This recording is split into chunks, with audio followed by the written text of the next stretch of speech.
something to preserve the tie? Did you think in the ninth man, you know, he may be able to chase down that ball again? Well, you know what? I did think that, and he almost did. But I'd rather quit putting him in that situation.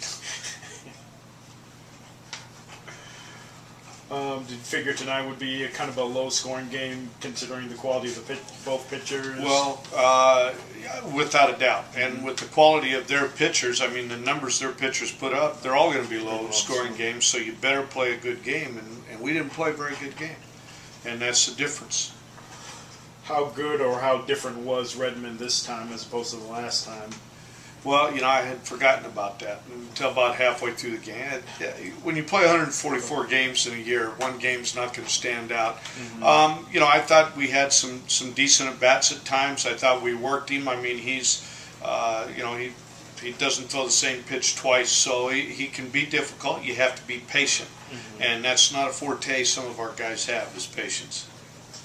What about Dontrell? Did he injure himself on that wild pitch? No, he tweaked himself a little bit, but he's fine. It went away, and he was fine. So it was just a moment where we wanted to double check, and he was fine.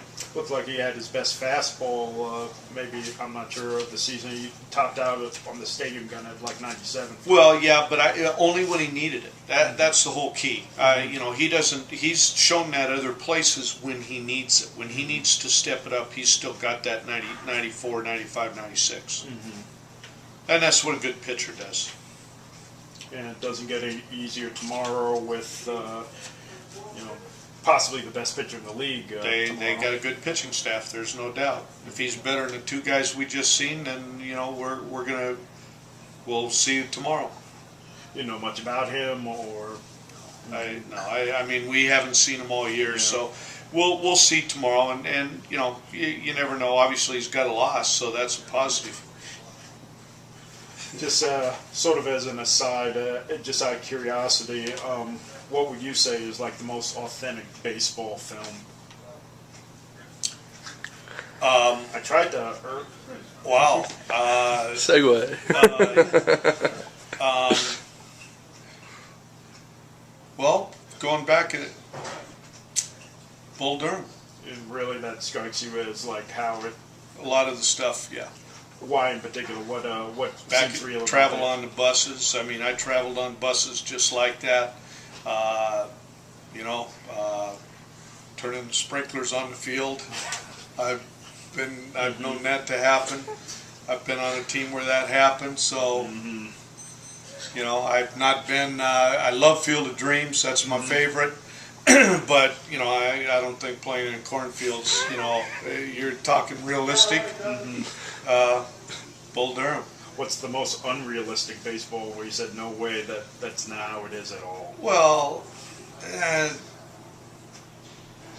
see, I've only seen Bull Durham and Field of Dreams, and I mean, I haven't seen those where the kid takes over as manager and stuff like that.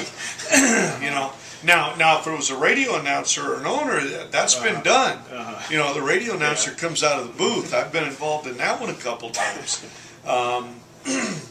But you know, so I would have to say unrealistic. You know, Field of Dreams. All right, I don't believe in ghosts. Neither do I. I'll see you tomorrow. All right. Thanks.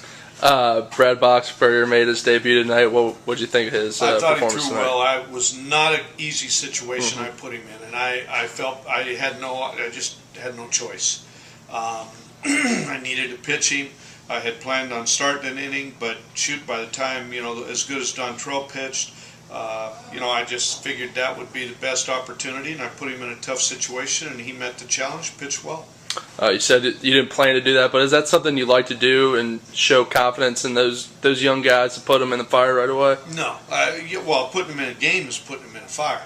I would have preferred to start an inning with him, but like I said, you know, what you would like to do and what you want to do isn't what always happens. So he pitched very well. I was very, very happy. I mean, he's one of our top prospects. He's a guy that I would expect to be able to come in and do that. Jeremy Horst pitched really well for you guys earlier this year. He's come back down from the Reds, had a couple losses. What's going on with him right now? Well, he didn't pitch for 2 weeks up there. We're trying to kick the rust off and get him back in shape. And that's a tough thing to do. You saw fish go out and do the same thing. We just got to keep putting them out there and hope that, they get things back on a roll as fast as we can. But when you don't pitch, you're not going to be sharp.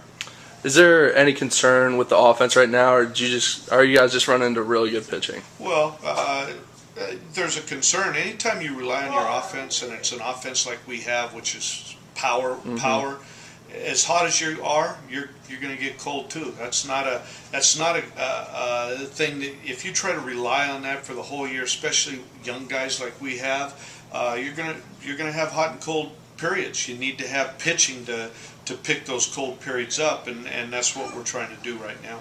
Are there things that you can change, or do you just hope that you hit your way out of it? Not hit your way out of it. I mean, we took extra BP today. There's only so much we can do. They have to do it, and that's what we teach them.